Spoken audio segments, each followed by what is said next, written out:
મને મોબાઈલ જોવાની ખૂબ મોટી તકલીફ પડી છે ને, બરાબર. મોબાઈલ જોવાનો વાંધો નથી, ઠીક આ છે ને, પણ જરૂર પૂરતું જ હોય. કારણ કે આ પાણીની બોટલ છે તો વારે ઘડી એને ડિસ્ટર્બ કરું તો મારે પાણી પીવાની જરૂર હોય ત્યારે જે કરું પાણી પીવાની જરૂર હા છે ને. એટલે આ માઇક છે તો વારે ઘડી ઉપયોગ કરું કે કંઈ પૂછીએ તો મારે બોલવા માટે જ ઉપયોગ કરવાનો, બોલવા માટે. એ રીતે દરેક વસ્તુનો જરૂર પૂરતો ઉપયોગ કરી શકાય. હા છે ને. હવે મોબાઈલ વસ્તુ એવી છે કે તું એકવાર જોવે ને તું તારા 2-4 કલાક ક્યાં જતું ને ખબર ના પડે, પછી પાછા ના આવે. આ સમજાય કે ના સમજાય? એટલે જેટલું ફાયદાકારક છે એના કરતા વધારે નુકસાનકારક છે. ત્યાં વિવેક શીખવો પડે. વિવેક શીખવો પડે. વિવેક ને સમજવું પડે કે ના સમજવું પડે? વરસાદ આવે અને કેનાલ ના બનાવી હોય અને ધમધોકાર વરસાદ આવે, 1 કલાકની અંદર 10 ઇંચ વરસાદ પડે તો શું થાય? પૂર આવે કે ના આવે ગામમાં? ગામ તારા થઈ જાય કે ના થઈ જાય?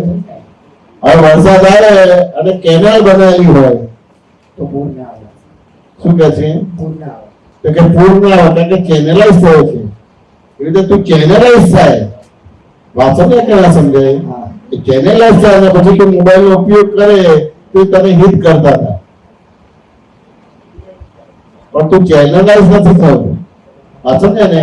એટલે વરસાદ આવે છે 1 જ કલાકમાં 10 ઇંચ વરસાદ પડે તો ગામ તારા થઈ જાય, આખું ગામ ડૂબી જાય, કેટલાય માણસો મરી જાય, રોગ બીમારી ને બધી વસ્તુ થાય. અને એને ચેનલાઇઝ કર્યું એટલે કેનાલ બનાવી હોય તે પાણી કેનાલમાં જાય એટલે પાણી તમારે બીજાને ડિસ્ટર્બ ના કરે. સમજે કે ના સમજાય?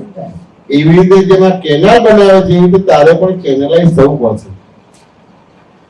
એ મોબાઈલનો ઉપયોગ જરૂર પૂરતો જ કરવાનો છે. જો તું વધારે પડતો કરે તો તારા હાથમાંથી તારો સમય જતો રહેશે. 4 કલાક તારા જતા રહેશે પછી પાછા નહીં આવે. આ સમજે ને? એટલે બીજા શબ્દમાં હોય તું ગાડી ચલાવતો ને તારા હાથમાં સ્ટીયરિંગ હોય તો એક્સિડન્ટ થાય ખરો? ના થાય. અને તારા હાથમાંથી સ્ટીયરિંગ છટકી જાય તો એક્સિડન્ટ થઈ જાય. એટલે આ મોબાઈલનો ઉપયોગ આવો છે. ગાડી ચલાવે છે પણ સ્ટીયરિંગ તારા હાથમાં નથી એટલે એક્સિડન્ટ થઈ જાય. અને એક્સિડન્ટ થઈ જાય એટલે માણસ જીવે કે મરી જાય? મરી જાય. એટલે તારું મનુષ્ય જીવન આખું ખલાસ થઈ જાય. ને એટલે વિવેક સાથે તારે ઉપયોગ કરવાનો રહે. વિવેક આવડી ગયો તો પછી કોઈ વાંધો નથી. વિવેક ના આવડે તો પછી તને અથડાઈ જાય અને એક્સિડન્ટ થાય, તારું મનુષ્ય જીવન સાર્થક ખરાબ થઈ જાય, બગડી જાય. મનુષ્ય જીવન સાર્થક ના થાય, મનુષ્ય જીવન બગડી જાય. સમજાયું કે ના સમજાયું?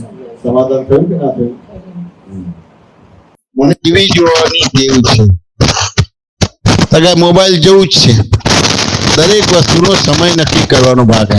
જેમ ઊંઘવાનો સમય હોય કે નહીં, એવી રીતે ખાવાનો સમય હોય કે નહીં, એવી રીતે રમવાનો સમય હોય કે નહીં, બધી વસ્તુ એવી રીતે દરેક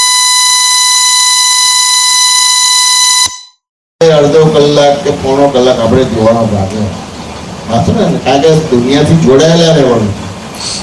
ટીવી ના જોવે એવું નથી કહેવા માંગતા અને જોવો એવું નથી કહેતો, પણ દરેકનો એક સમય નક્કી કરી દેવાનો. મોબાઈલનો પણ એક સમય નક્કી કરી દેવાનો.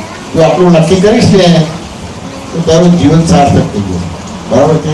સમાધાન થાય ને ના થાય? 100% કે 1%?